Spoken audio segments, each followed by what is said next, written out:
দর্শক বিরতির পরে এবার সবজির বাজারে খবর জানবো। সবজির বাজারে খবর জানাতে নোয়াখালীর মাইজদি থেকে যুক্ত হচ্ছেন আমাদের সহকর্মী সুমন ভৌমিক। সুমন, শীতের সকালে সবজির বাজারের পরিস্থিতি কেমন দেখছেন?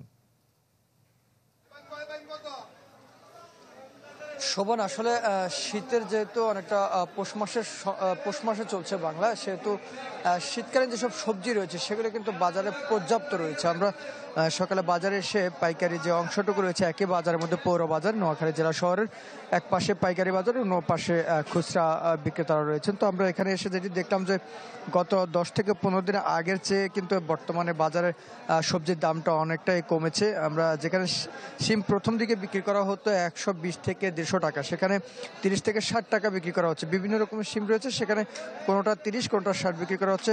মূলা 30 টাকা বিক্রি করা হচ্ছে। বাজারে যে 2 রকমের আলু রয়েছে, এগুলো নতুন আলু বলা হয়, সেগুলো বিক্রি করা হচ্ছে 50 টাকা। আর পুরনো আলু যেগুলো রয়েছে সেগুলো 40 টাকা বিক্রি করা হচ্ছে। কপি বিক্রি করা হচ্ছে, ফুলকপি এবং পাতাকপি দুটো মিলিয়ে ওগুলো বিক্রি করা হচ্ছে 30 টাকা কেজি। আর করলা বিক্রি করা হচ্ছে 40 টাকা, বেগুন 50 টাকা।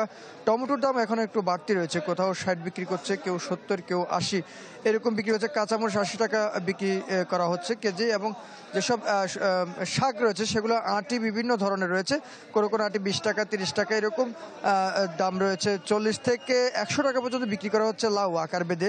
গাজর বিক্রি করা হচ্ছে 50 টাকা।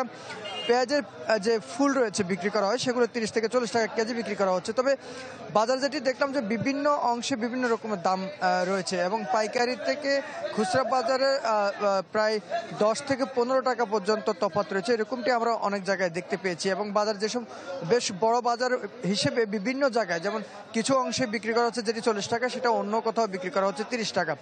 যারা ক্রেতা রয়েছেন তারা বলছেন যে আসলে এখানে যেসব প্রশাসনের যে কর্মকর্তা রয়েছেন, প্রশাসন আসলে পৌর বাজারে সেরকম কোনো প্রকার খোঁজখবর রাখে না বলেই কিন্তু এক জায়গায় একরকম বিক্রি করা হচ্ছে, এমনটা ক্রেতারা বলছেন।